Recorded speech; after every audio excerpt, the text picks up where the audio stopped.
Hey, everybody. Steve here, Local Level Podcast. I'm sitting here today with Alen Takhsh. He's an immigration attorney out of Evanston, Illinois. And it's a pleasure to have you on. Thanks again. Absolutely. Thank you so much for having me. I appreciate it. Yeah. And we had a really interesting conversation about a week or so ago when we first spoke. This is such a lightning rod subject, like we were talking about. People, when they hear about immigration, they just think, legal, illegal, what's good, what's bad, and there's a lot of misconception. But one of the things that you brought up when we spoke before is that you have a really, really interesting perspective on the whole immigration topic, just because you have a background that you come from a part of the world where a lot of people got would you call yourself a refugee? How would you kick off that story? Tell us your origin story. Sure. Well, it's a story. Yeah. It's one that I don't think of as being extraordinary, but nonetheless, when I do tell my story to people, they sometimes cannot believe some of the ups and downs that my family and I have had to endure in order to make our way to the United States. But briefly, I suppose, I was born in Iran, in Tehran, the capital city. And as a matter of fact, I was born on February 11, 1979. It's an important date because it was the day of the Islamic Revolution in Iran. So the day I was born, Ayatollah Khomeini took power. And ever since then, Iran has never been the same. The Shah of Iran, the king of Iran, prior to Ayatollah Khomeini, before the Islamic Revolution, was not a perfect country. Iran was not perfect. Nonetheless, it was a country that showed more deference and more kind treatment towards minorities, such as my family. We are a Christian minority family from Iran. I am Assyrian Armenian. And despite being Christian, my family and I had to abide by the Islamic rules and regulations as we progressed throughout our lives in Iran. It just so happened that shortly after the revolution, Iran and Iraq entered a 8-year war. And so I bore witness to bombardments, to seeking refuge in bunkers, having the glass in our home shattered, bearing witness to public executions, hangings, public floggings. And as a 10-year-old bearing witness to all this stuff, I affirmatively grew up much, much faster than I wanted to. But it was just, I was a product of the environment in which I was growing up. Yeah. And so by the grace of God, luckily, we ended up being able to flee Iran. And that's a whole nother story. I mean, we won't get into that. But we made our way to Germany, where my father actually had to have heart surgery. My father was a civil engineer by trade. And they just gave me, they stamped my mother's passport inadvertently, and my name happens to be in my mother's passport. And so when we went to the airport, the agent said, "Wait a second, how did you get the visa for the kid? Because he is not allowed to leave." The presumption being that I'm going to grow up and serve in the military in the war against Saddam Hussein. So anyway, we ended up being able to flee, and hence began my life as a 10-year-old refugee in Germany. Yeah. There, we bore witness, my family and I bore witness to the fall of the Berlin Wall. And the anti-foreign sentiment was so very much rampant at that time. I remember distinctly people in the streets being interviewed, and one particular person said, not only should they build a wall, but they should build it higher. And so there was just a lot of anti-foreign, anti-East, anti-West sentiments all across Germany. And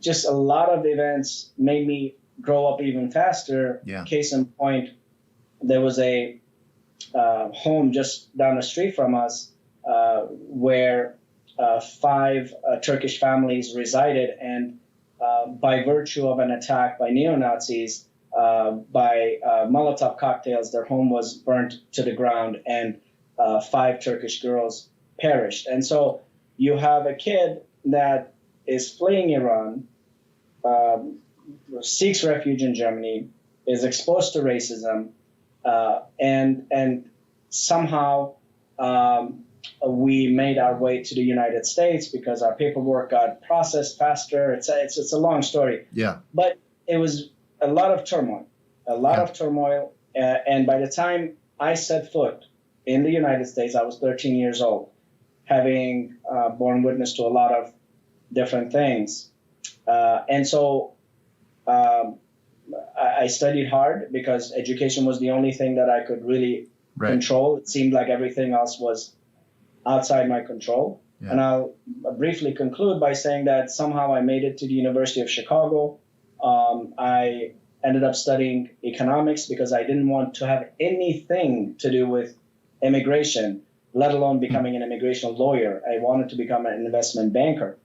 So I graduated, but in hindsight, every step that I was taking to further myself from the painful journey of making it to the United States was, in hindsight anyway, one step closer to one day becoming an immigration attorney. So in a nutshell, that's where I am. So when I say I'm an immigration lawyer with a keen perspective on this topic, I can honestly say to my client that I understand you, I feel your pain, I've walked in your shoes, and there are better days ahead. And so here I am, and I'm so excited to be talking to you because I think, as you pointed out aptly, it's just a very topical issue, and there's a lot of misconceptions, and hopefully we can have a intelligent conversation and make some progress along the way. Absolutely. So it's really important whenever you're in any profession to have that on the ground background experience. I mean, some people have passion in certain topics and subjects, especially in legal. But if they don't have that actual life experience, they're not as well suited as somebody like yourself. To look a family in the eye and actually come from a place of knowing their struggle and, the turmoil and the horrors and in a lot of cases that these people are escaping from, when you have that knowledge, that goes so much further with the client relationship, I would imagine, with just the ability to convey that in court. I can't even, I can't even put myself in that mindset because I just don't have that set of experiences. And I think that's why a lot of people look at the subject and they just kind of dismiss people's struggles as, oh, well, that happened over there, or, hey, we got to protect our own people, this and that. And everybody has good points, coming from their perspective. But, the ability to hear these stories, like the story that you just, said, and we could do a whole show on each of those little 5-year periods in between, from being born to 13 years old. But I wanted to go back a little bit to when you did get to the United States for the first time at 13 years old, because your entire life, I would imagine, you were growing up hearing stories about before the revolution and hearing stories about how freedom may have been. Is that the case? You heard stories, but you never actually experienced it? To some extent, yeah. So I would say that no one in their right mind wakes up one day and says, you know what, let me leave everything that I have worked for, leave everything that I have known, and leave everyone that I've ever known behind. Yeah. And let's just try something new, and fingers crossed it works out. Yeah. No one in their right mind does that. So it has to be something extraordinary to compel you to do that, whether it's your thirst for freedom, your thirst for economic benefits, and the list goes on and on. And we don't have to list all of those, but everyone has a motivation. And for us, we had an extremely good life in Iran prior to the revolution. As I said, my father was a civil engineer. Yeah. He worked with Brits and U.S. counterparts. He had hundreds of people working under him. Many of the roads in some of the remote areas in Iran were designed and paved, if you will, right, by my father. And so you don't just leave that behind and say, all right, take it easy, let's just try something new, as I said earlier. Of course. And it was the circumstances of the war, the circumstances of how we became to be treated as second-class citizens, as Christians in Iran, that really, not, I was going to quote Martin Luther King, but basically the point I'm trying to make is that there comes a point where the cup of endurance runs over. Right. And as he pointed out, men are no longer willing to be plunged into the abyss of despair. And so our cup ran over in the 80s. And we did not want to be treated as second-class citizens any longer. We did not want to abide by rules and regulations to which we had no connection.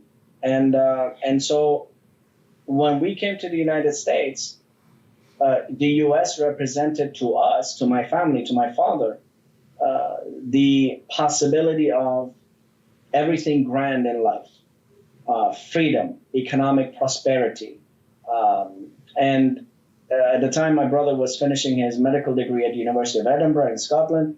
My sister had just finished her residence in Japan. She made her way to the United States in Philadelphia. My brother intended to do his residency here in the States. And so when our paperwork was processed finally, we decided to be a family unit again. Yeah. And the U.S. was the fresh breath of air that we so very much sought. We were so incredibly thirsty. Yeah. But as we'll talk, things were not peachy when we got here either. So, I mean, right, the struggles continue. Right. Yeah. I mean, the grass is always greener, and it sounds like the U.S. was a lot greener than where you originally were coming from in many ways. As far as today, if you look at today, do you see any parallels from then and now going on? To be honest with you, the only parallels that I see is the struggle that I and my family and I endured, and some of the struggles that new immigrants are facing. Those are the parallels. But the bottom line is that the U.S. has always been and should always remain a welcoming country. That is one of the most beautiful aspects of this country. I am a proud American. Yeah. And I always say, and this is a exercise in thought, I always ask my American-born friends, I say, not to take anything away from you, but which is more beautiful / worthy of praise? Someone who, by virtue of mom and dad having a baby, is born here, or someone who risks everything, including their life, in order to set foot on American soil. Now, again, that is nothing to take away from my American-born friends, not at all. It's a beautiful thing. God bless them. But I would posit that it is at least just as beautiful when somebody risks everything that they have ever known, including their life. Absolutely. Yeah. When they call themselves an American. Yeah, and I mean that and it goes for most things in life. When you have everything kind of given to you, just as a right of birth, it doesn't, it just, you don't appreciate it as much. And we've had it so good in this country for so many years as natural born Americans that, we complain about a lot of things, and we complain, and sure, there's things to complain about.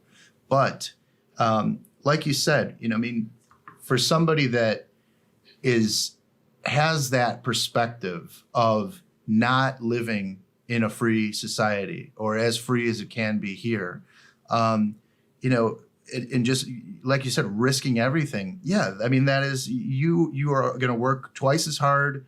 You're gonna appreciate everything twice as much. And I think that truly is the American dream that we built this country on. So I do agree with you 100% on that. And I think that's one of the main reasons, and I brought it up in the beginning, that our perspectives play such a big role on the decisions that we make and the opinions that we hold. With everything, immigration being one of those main ones, where we, are either on one side or the other, and we don't necessarily put ourselves in other people's shoes. And I don't think that there's enough of a desire to try to put yourself in somebody else's shoes, and that's one of the main reasons why I enjoy doing this show, and that I'm thankful for having you on the show, is so you can tell those stories. When people sit down and they really think about all of the things that they have opportunity-wise at their disposal in this country, that you can go out and not, for the most part, have to worry about, getting blown up, or, having a mob come and, burn your house down.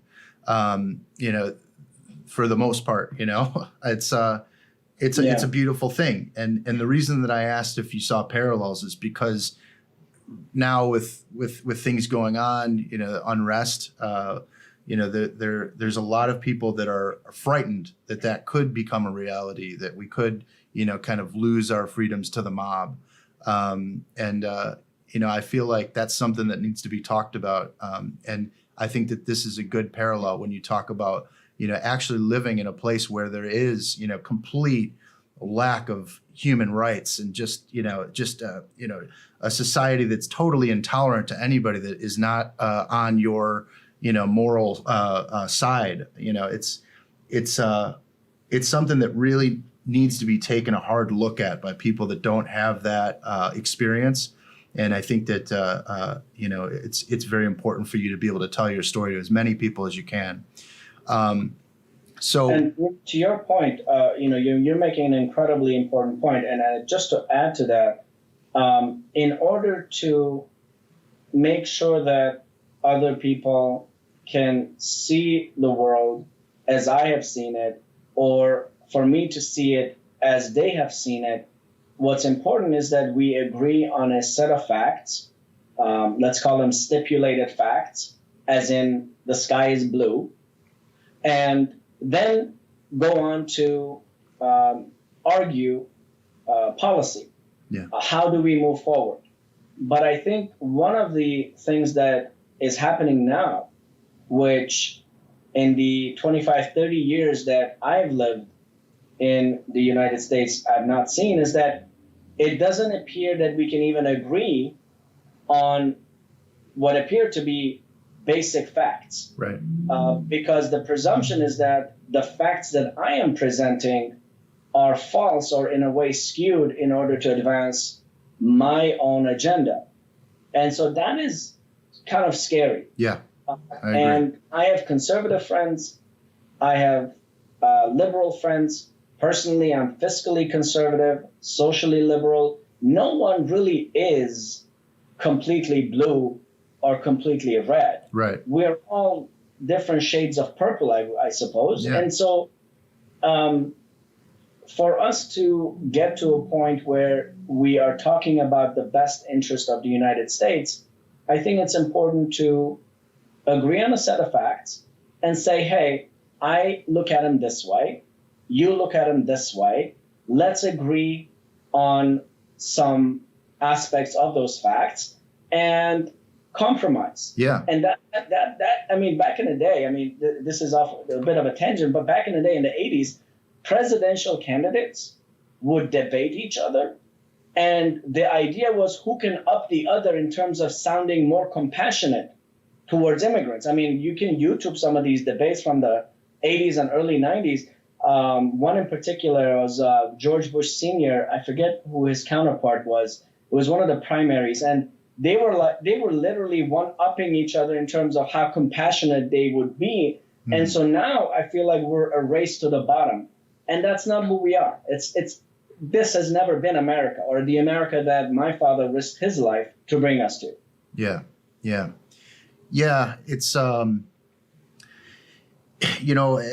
it's that one side or the other. There can't be any compromise. Either I win or I lose. The argument is how people think a lot of times. And on top of it, a lot of people will put their moral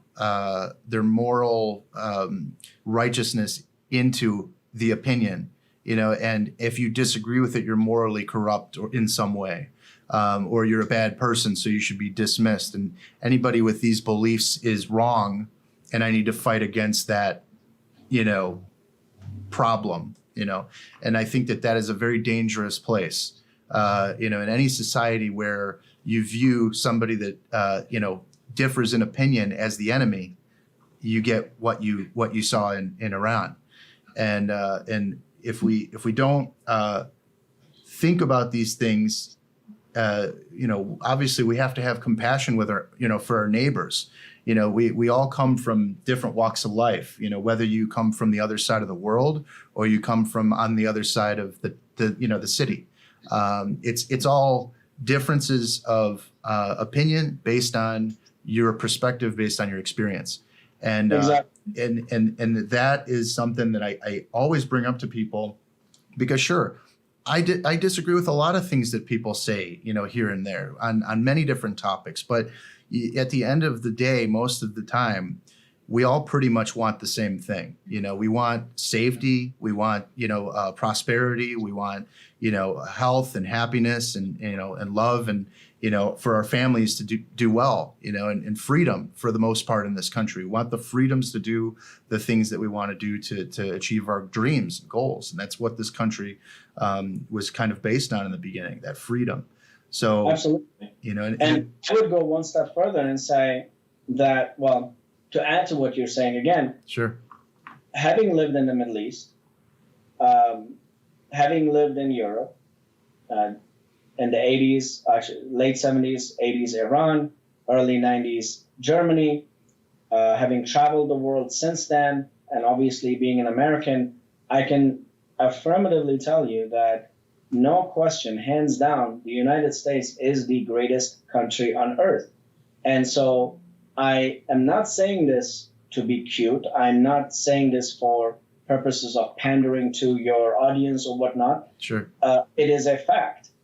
Case in point, the fact that I can go on Facebook and criticize a sitting president because I disagree with his policies or what he did yesterday or said yesterday or whatever, that idea is not lost on me. I appreciate it.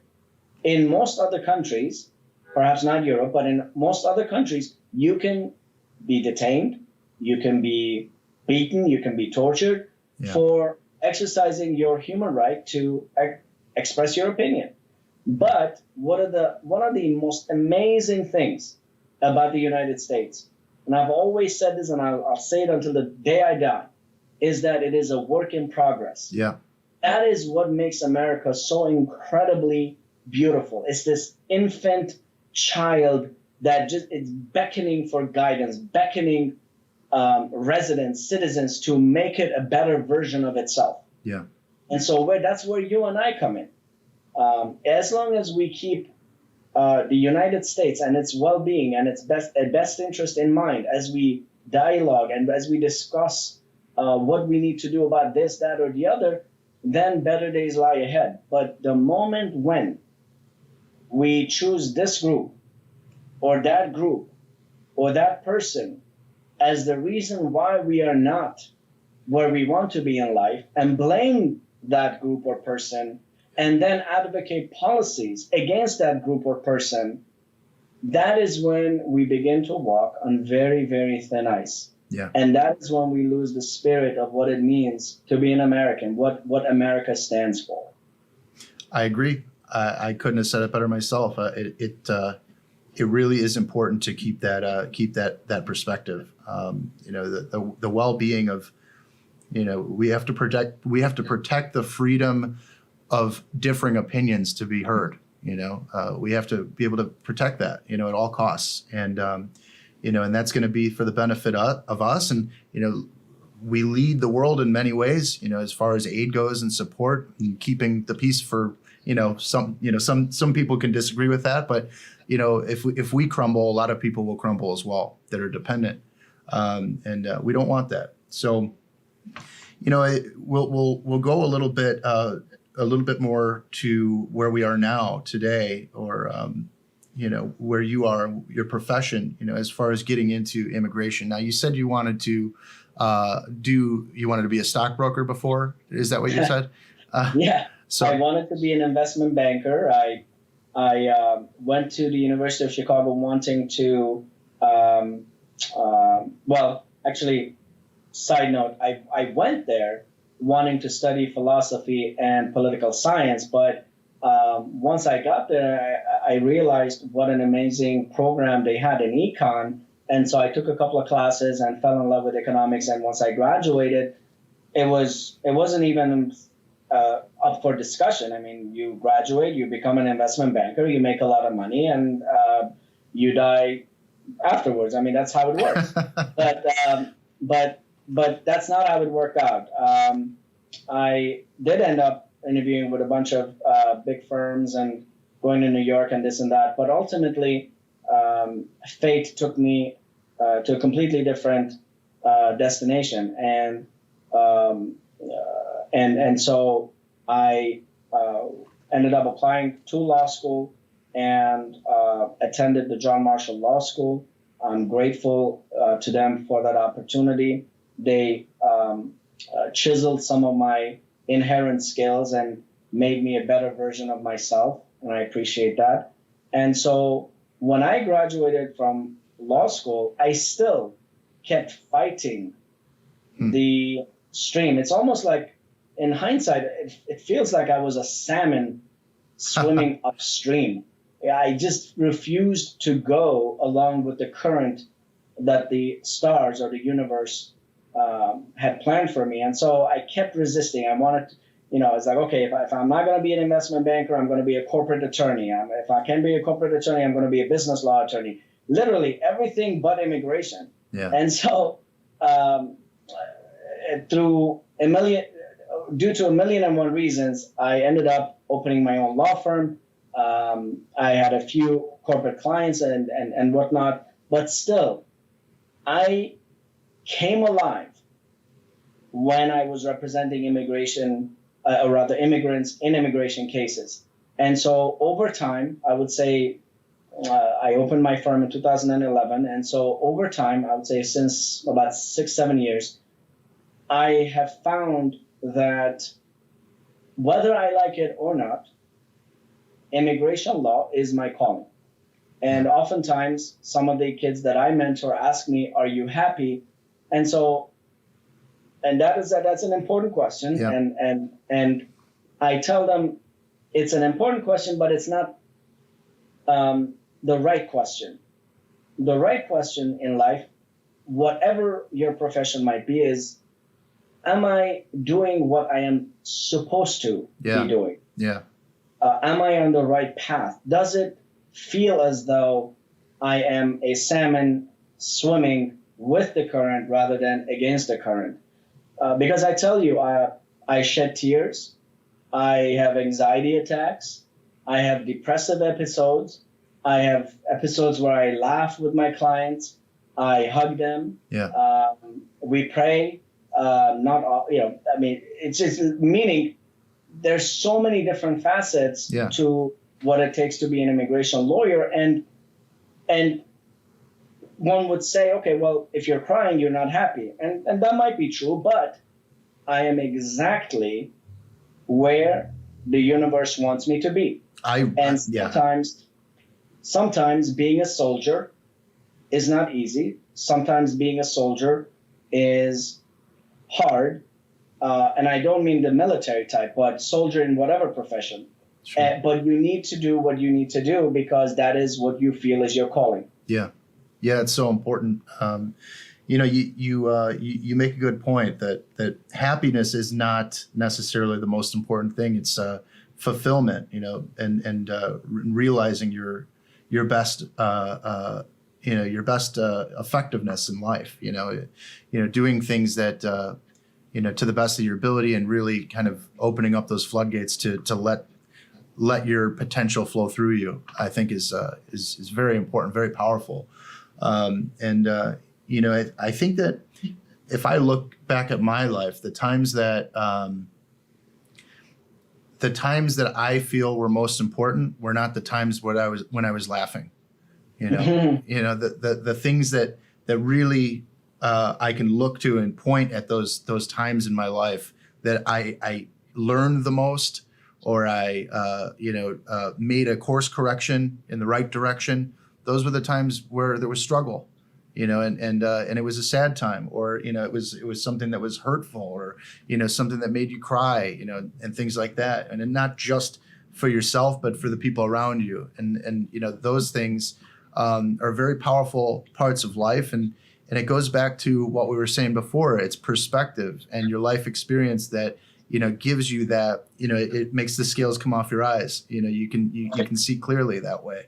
And and I really, people don't talk about that enough. I don't feel like, people don't. Yeah. And I think that a lot of people realize that. A lot of people do realize that, I think, but they're uncomfortable bringing it up, because it isn't the sexy thing to say, Right. And the more we do that, Steve, the more we do that, the more we realize how unbelievably connected we are to one another. Yeah. In other words, we may disagree on immigration, but there are 99 million other things that you and I can talk about and agree upon. Sure. And realize how very much we're on the same page. And I will also say that for some of your younger audience out there, that there's a saying. Actually, I'm quoting the cartoon Kung Fu Panda, which happens to be one of my favorite movies.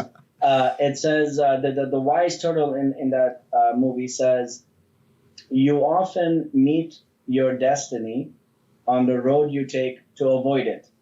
And so, as I look back at my life, the very thing that I tried to avoid, like the plague, ended up being the central force or the central figure in my everyday life. And so that saying is not always true, but I think it's important to have reflective moments in life. Yeah. And say, what am I good at? What do I feel like I need to do? And what is my calling? And so if you answer those questions, or rather ask yourself those questions every single day, the answers over time become self-evident without you even having to look for them, because, not to get melodramatic, because the answer really, at the end of the day, lies within you. And just like an onion, you're peeling layer by layer by layer, and finally you come face to face with your calling, whether that's being a physician or an attorney or an engineer or an artist, whatever the case might be. Yeah, it happens gradually, and that's I think the meaning of life, the most, and in its essence is that journey for the most part, and that awakening that you have when you realize those things, and sometimes they change. Sometimes you feel like it's the right time now and you're on the right path, but maybe things kind of some people have multiple lives within one, that live multiple, with careers and, relationships and all different things. And, that's okay too. It's just, it is important though that we really are very similar, and that just goes to show you that there is something, the universe is real. There is something, there's a guiding force in some way. I truly do believe that. When we're talking about your day-to-day work, dealing with, the courts and dealing with these difficult cases and situations and stories. One thing I wanted to say beforehand, when you say that you have that connection with your clients and you have that emotional thing, how do you deal with that? The mental health factor has to be very difficult sometimes when you do hear these stories and you have that connection and you feel like you're powerless, because ultimately it isn't your decision. You have to make your case. So how do you deal with that? How do you deal with that? Steve, it is the hardest part of what I have to do every single day. I am part attorney, part psychologist, part psychiatrist, part social worker, part friend, part whatever. In other words, and by the way, it's not hard for me to feel what they feel, because as we discussed before, I've walked that very path. I have been in those shoes. And so sometimes, again, not to get all melodramatic, but sometimes it is by virtue of a simple gaze. Sometimes it is by virtue of just staying silent as your client is silent and you are in the moment together, in pain together. Sometimes it is a matter of speaking sternly and saying, look me in the eyes and believe me when I tell you, I got you. You're not alone. We're in this together. I will be with you every step of the way. So every personality requires a different approach within the human spectrum. And so for me, it's second nature. You either have it or you don't. It's not something that I can fake, certainly, and I don't think a lot of people can fake. You either have it or you don't. And by the way, I also need to tell you that when we're talking about immigration, not every single one of my cases is, or rather involves a refugee or an asylee or someone fleeing, destruction, right? Because we're talking about people who have, or rather people who are fleeing back home, but also extremely affluent individuals who are investing in a U.S. company, or an immigrant who has engaged or is engaged to, or rather is married to a U.S. citizen, or an F1 student, or rather F1 visa student, where they are now commencing their studies in the United States. And so the spectrum is very, very wide, and it is my job to always calibrate my approach based on what the circumstance, or rather the situation, is requiring of me. Yeah, if that makes sense. Makes perfect sense. Yeah, and that's a good segue into the law part and the actual practice that you have. It isn't just all the terrible things all the time. It's sometimes, like you say, it's a client, maybe it's a Canadian or somebody that, it's something where it's paperwork, or it's, so can you tell us about that part of your business? Can you tell us about kind of like, how has I know when we talked about this before, the virus itself has set the courts back a crazy amount of time. So can you tell us a little bit about how your business has been impacted, with that situation? Sure. So there are, and I'm simplifying this, but there are essentially two avenues when we talk about immigration. One is when you are affirmatively asking the US government to approve an application, to grant you work authorization, to grant you a green card or a legal permanent resident card, or naturalization, right? And that's dealt with that's under the Department of Homeland Security. And the agency that you're dealing with is US Citizenship and Immigration Services. Now, when things don't work out, or you have, let's say, committed a crime, whether that crime be misdemeanor, felony, or whatever the case might be, or there are some other circumstances that have arisen, and now you find yourself in immigration court, that's when the U.S. government is trying to remove you from the United States. And so that's under the Department of Justice. So we have DOJ on the one side, and we have the DHS on the other side, Department of Homeland Security. And so prior to COVID-19, for the first time in U.S. history, the number of cases pending in immigration court across the United States hit 1 million.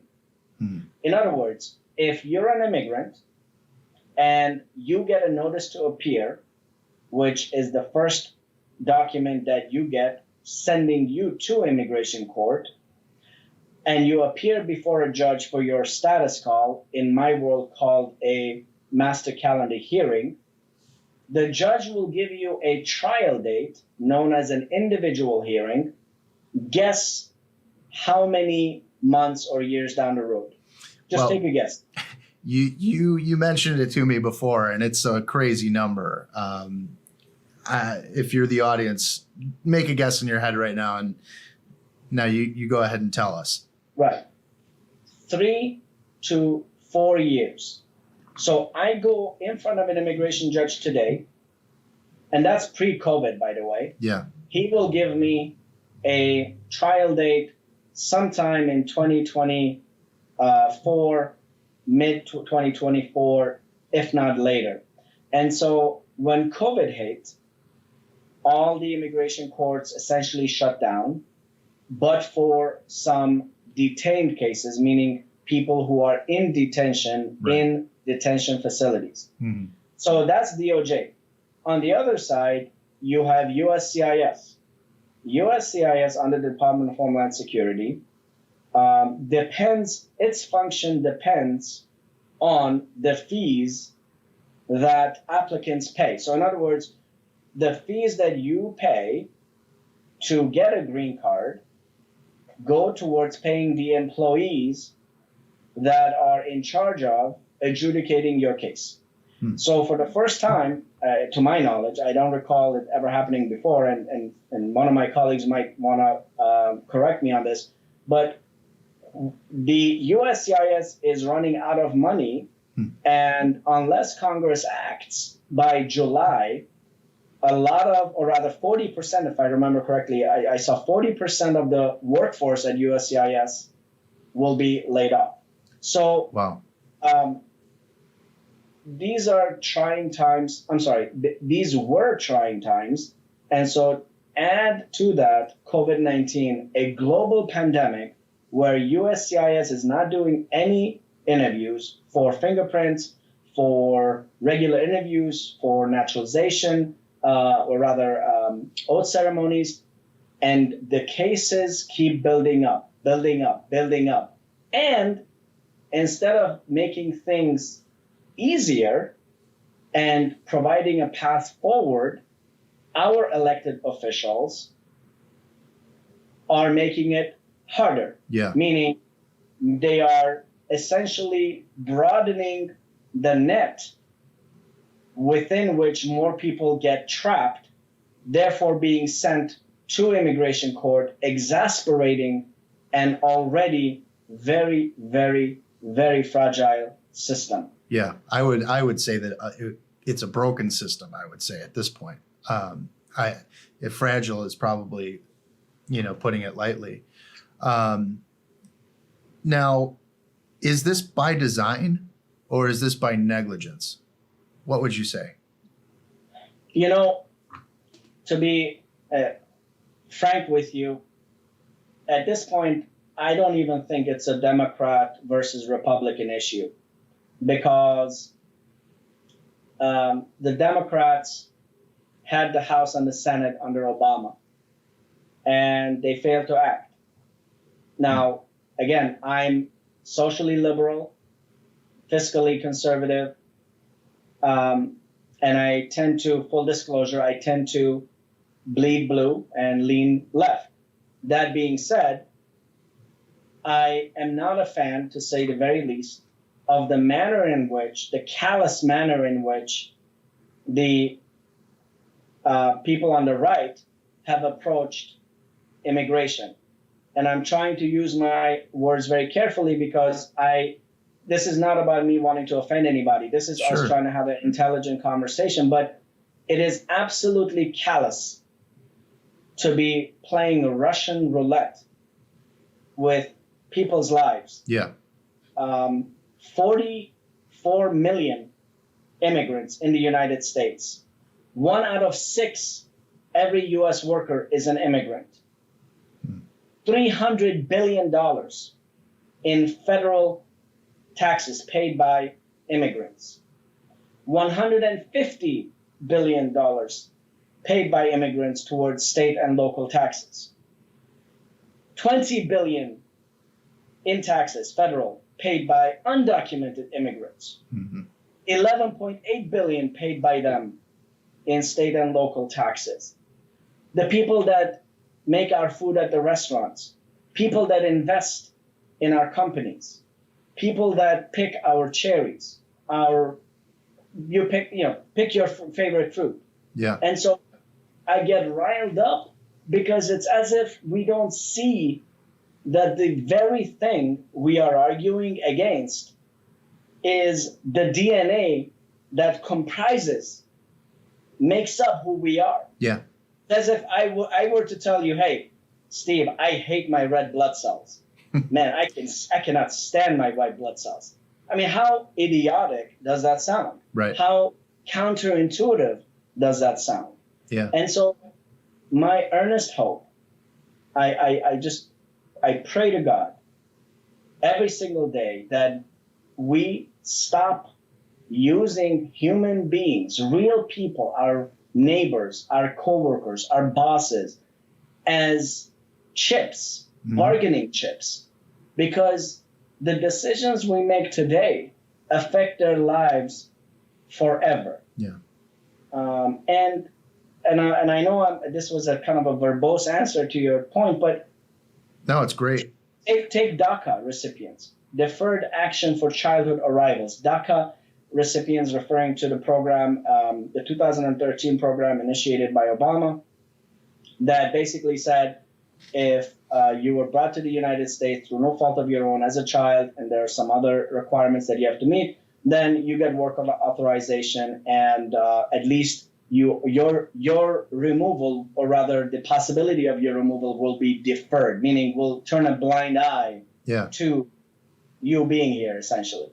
I mean, how counterintuitive is it that the case involving DACA recipients, or rather the DACA program, is before the Supreme Court of the United States?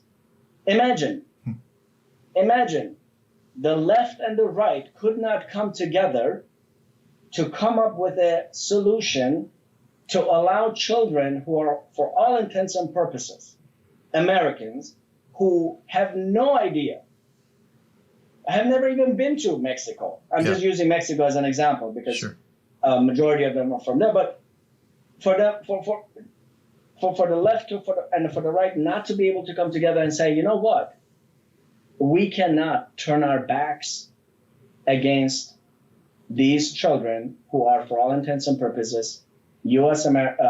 citizens, or rather residents, and they have contributed so much. Yeah. Our nurses, our respiratory practitioners, our accountants, our lawyers.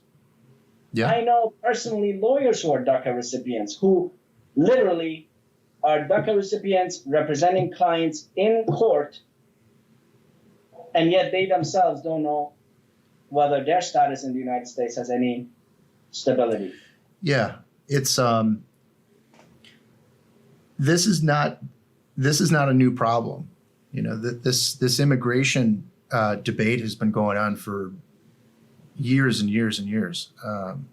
And you said something that rings really true, that people need to stop using human beings as bargaining chips for their agendas.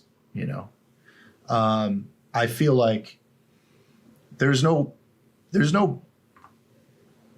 side to blame it on, you know, because both sides have been in power, had majorities and the ability to make these changes all, you know, many times, you know, Democrats and Republicans. And it hasn't, you know, they have proposed things that they know are not going to pass to rile people up and to polarize people even further. And that's victimizing real people even more. It causes hatred. It causes, racism that normally wouldn't be there just because you hear a story on the news. All of these different things where, like you said, somebody that was brought here when they were a child, you know, like a little baby, that is not a citizen. That person, unless they told you, you would never know that they weren't born here, you know, that they're not a citizen. And, you know, those people, for the most part, when they know that they could be removed from the country, those people aren't going around causing trouble. And, you know, they're working, they're going to school, you know, for the most part. And, I think that I don't think that any one person has the answer how to untangle this mess that we're in.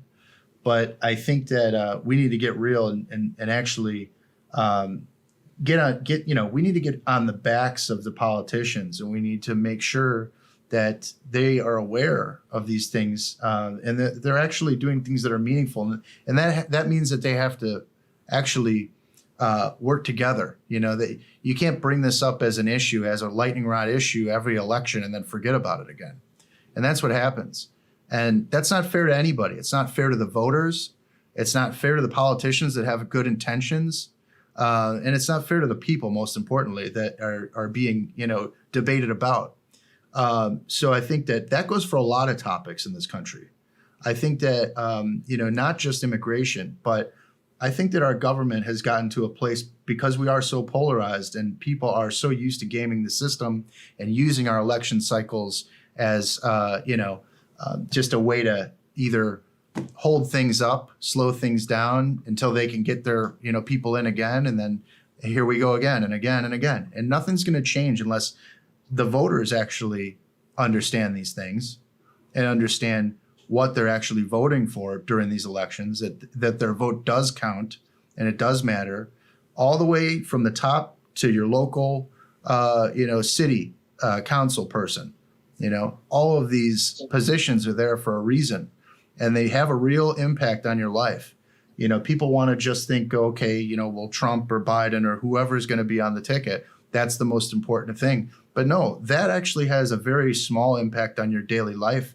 It's your congressman, it's your representative, it's your alderman, it's your city councilman. Those are the people that actually are going to make that policy that's going to work for you. And if you vote and you get involved in the process, then we actually have an ability to make these changes, and that's what we have forgotten about. People are disenchanted. Yeah, absolutely, and I agree, and I would just tweak your point slightly Sure. as far as I'm concerned, and say that the person at the helm, the person who is leading the charge, sets the tone. Yeah, and sure. So when the tone is fraught with animosity, fraught with antagonizing words, imagery, what have you, constantly, Absolutely. then the people who follow you will begin to think that it's okay for their personal biases to emerge and just live, just literally just, oh, I didn't know that was okay, but now I think it's okay because Yeah. I'm looking at the helm and apparently it's okay. Right. And so that's something important to keep in mind. And there is no love lost between me personally and the current administration. That being said, I appreciate the fact that I am able to voice my opposition to and grievances with the current administration. It's something that a lot of people don't have the opportunity to do if they are living in other countries. Yeah. One other thing I would add to what you said is that a lot of people don't seem to know that I will be the first one to tell you that we need to shore up our borders. There's a misconception out there that immigration lawyers, pro-immigrant groups are somehow for no borders, just willy-nilly, just come on in. Right. Whoever you are, just come on in. No green card, no visa, nothing. Just come on in. That cannot be further from the truth. The borders have to be made less porous. Yeah. They are too porous.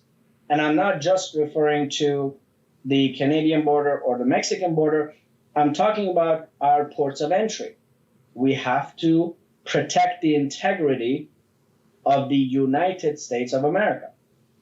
So having said that, we also have to do a much better job of dealing with the undocumented persons who live amongst us. It is not a novel idea. It is a humane idea.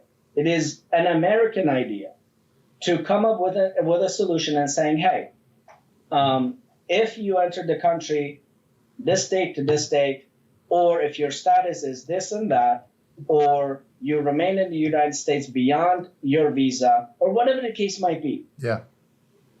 you pay a fine in addition to the regular fees that you were supposed to pay in order to get a work authorization, green card, and path to citizenship. What I'm telling you, Steve, is nothing new.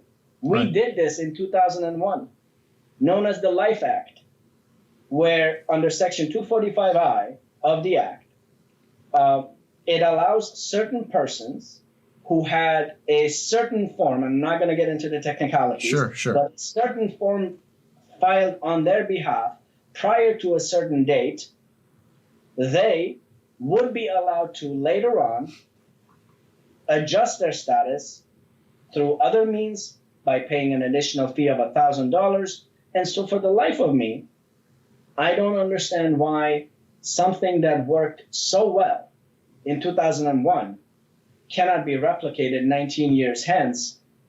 Are we regressing? Are we forgetting the lessons we've learned? Yeah. And so we are. that's an important point to keep in mind. There are solutions. We just need to have the will to compromise and to remember who we are as a nation and realize that it is this togetherness that makes us the greatest nation on earth. Yeah. And guess what? If you and I fight, Steve, if you and I fight, who wins? Another person. Right. Exactly. So if there's a divide between us, guess who wins? Yeah. China, Right. Russia, Saudi Arabia, Iran, you name it. Yeah. They're rooting So for that. They're rooting for It's that. gotta stop. Yeah, it does have to stop, and unfortunately, people are not aware of how important it is to pay attention to the policies that are being made, and to be aware of our history. I mean, history repeats itself. I mean, it's not unprecedented. These things have happened many times, and there are solutions, and I guess it always falls back to, it depends. A solution is all based on what you want to happen as well. So that's another part of it. But having those debates in public is an important thing. And I think a lot of this stuff happens in the shadows. You hear about it once on the news and then you never hear about it again. Then it moves on. The cycle is constantly moving on. You could have something as crazy as ever that would be on the news. It would be earth-shattering type of news come out. And then a couple days later, we're on to something else and we forgot about it. So that's the problem with these election cycles, is that, people are not involved. People are only focused on the shiny object in front of them right now. And unfortunately, for people that are legal, voter eligible people, they are not concerned for the most part about other people's rights most of the time, a lot of times. And if they say they are, that's great. There are people that are very passionate about it, like yourself. But there aren't enough there aren't enough people that are actually, I feel, really paying attention to the actual consequences of our voting, and of the people that we vote in and the things that they do once they get there. I think we need to hold our politicians accountable to what they run on, because too many of them run on these things. They say that they're going to do this and that. They get in power and they don't do any of it, and that happens over and over and over. We've been talking about immigration reform for every cycle that I can remember, and before that, and yet we have not been able to get these solutions which you just laid out. I know that you don't have all of the solutions, but I know that you're on the field. You're in the field and you're actually seeing it firsthand. I think that there's plenty of smart people that are close enough to this topic that if you put them together and you actually had a debate and you figured out what the consequences will be for these people financially and, just in general, I think that we could do this pretty quickly. I don't think it's that crazy. We put a person on the moon, come on, we can't, they're there to legislate, legislate. Absolutely. Legislate. Absolutely. And, history does repeat itself. Absolutely. And there's been a lot of anti-immigrant sentiment as far back as the inception of the Republic. 100 years ago, we had the Irish, we had the Italians, we had the Japanese. Every generation seems to have had a group of people that it designated as the other. Yeah. And so 25, 30, 40 years hence, in retrospect, you're like, wait a second, that is ridiculous. You mean to tell me they were discriminating against the Irish, the Italians, the Japanese? Literally? Are you serious? But the answer is absolutely. Yeah. And so I think in a few years, maybe when I'm 60, 70, 80 years old, we will look back, or I will look back and say, remember the time when, and we shouldn't have to wait for a generation to come to pass for us to realize that, hey, we could have done things better because we learned our lessons from prior experiences. And so that is, I think, the most disheartening part of all of this, that there is so much opportunity to be better versions of ourselves, and yet we refuse to take that step in good faith and say, I'm going to compromise and move this nation forward because America deserves it, because America is the greatest country on earth, because it deserves. Basically, what I'm saying is, Steve, you and I have a fiduciary duty to make America the best version of itself. Yeah. And so this notion of, again, I don't want to get too political, but this notion of make America great again. Okay, we can get into that, but how can you make it great again when the idea is to always strive to be better? Yeah, right. In other words, you weren't great back then, but you're better today, and let's work to make it even better. Right. And so that has been lost in the discourse. Mm-hmm. And as you pointed out very, very eloquently, you said people are advancing their agendas by using vulnerable groups as bargaining chips. Yeah. And that is not who we are. That is not what America is about. We are better than that. Yeah. We've proven it time and time again, and we can do it again. I think we can. I think we have to. I don't think we have a choice. If we don't, there won't be an America. If we keep our division and we keep our spite and we point the fingers and call our neighbors our enemies, then we're going to fail. And we're just going to be another example of what not to do in history. And I think that we have so much going for us and so much potential still. We're still a young country, you know, in the grand scheme of things. And it's an experiment, and it's always changing. And thankfully, we still have the right to vote, and we still have free speech. And, you know, we can get into censorship and, you know, all the different things going on with social media, maybe another time. But we have to pay attention to all of these things because they're all important.